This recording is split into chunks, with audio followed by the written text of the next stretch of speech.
Yeah, so I could use a knife or scissor, put a hole in my wallet, Mom, and then run zip ties through it, and I could turn my new wallet into a chain wallet. It's like a poor man's version, but it's creative, and it helps. It saves me a lot of money.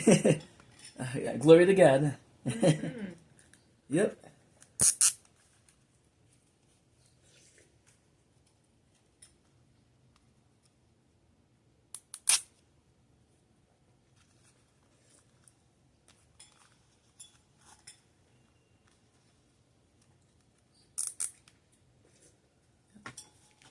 Cut this off.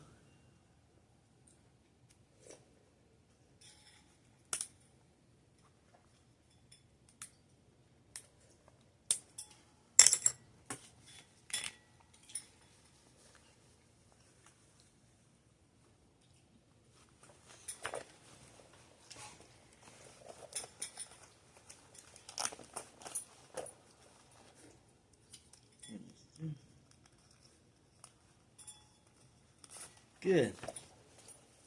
I'm testing it, and it works. It works. Good. And I can have it right here.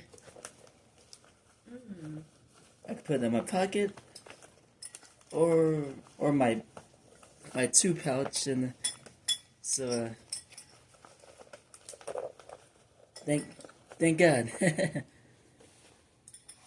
Yeah. As long as it